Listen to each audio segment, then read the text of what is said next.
Hey everyone, welcome back to another video. My name is ZingoDev, and today I'll be showing you guys how to make a custom death screen in your Roblox game. Before I get started, if this video does help you out, please make sure to leave a like and subscribe. It really helps out. I've actually already created the user interface portion of this tutorial, so we can focus on the code. And it's pretty easy to grab. Just go to the first link in the description and it'll bring you to right here. You're then going to want to click on Get, and then Get Now. It's going to be free, so no need to worry about that. Then you want to go back to your studio window and go to your toolbox. If you don't see your toolbox, just go to the Home tab and then click on it right here.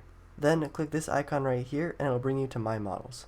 From there, you can insert it by clicking. It's probably going to put it into Workspace within the Explorer window. So you're going to want to drag it down to Starter GUI, which is where we put any user interface elements. You'll see we have a few things in here. First off, we have this frame, which is what's actually covering the entire screen and making it black.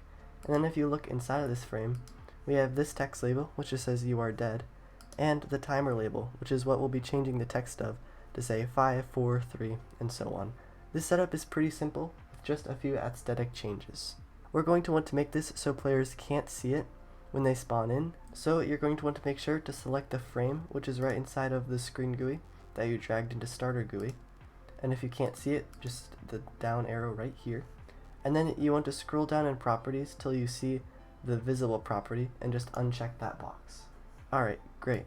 Now let's add in a local script by clicking the plus button next to the screen GUI element and clicking on local script. Alright, we have a few things to define.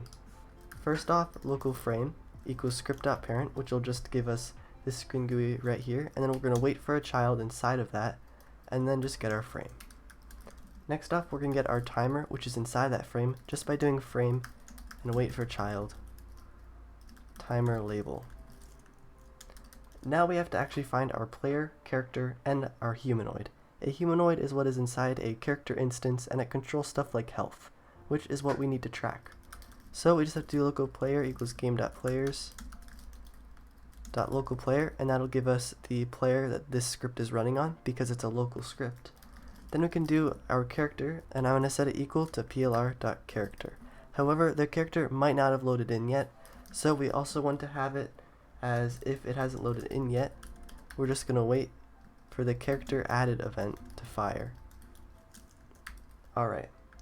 Then lastly, we're going to find our humanoid as equal to our character, and then we're just going to wait for it to load in by doing wait for child, and then wait for the humanoid. Alright.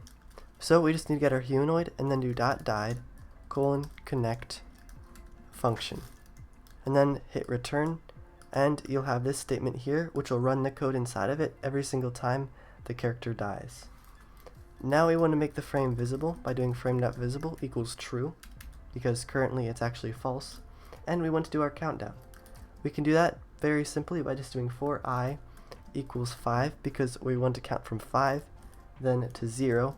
And every single interval we want to count down by 1, so we're going to add -1 to our starting value, which is 5. Every single interval we want to set timer.text equal to respawning in, and then we want to do a .i to add our number to the very end of that text field. Then we just want to make the interval happen every second by doing a wait 1. Alright, we're all good. Let's exit out of our script and hit play. Alright, so if we reset, you'll see it says "You are dead" and respawning in 3, 2, 1, 0, and we're back.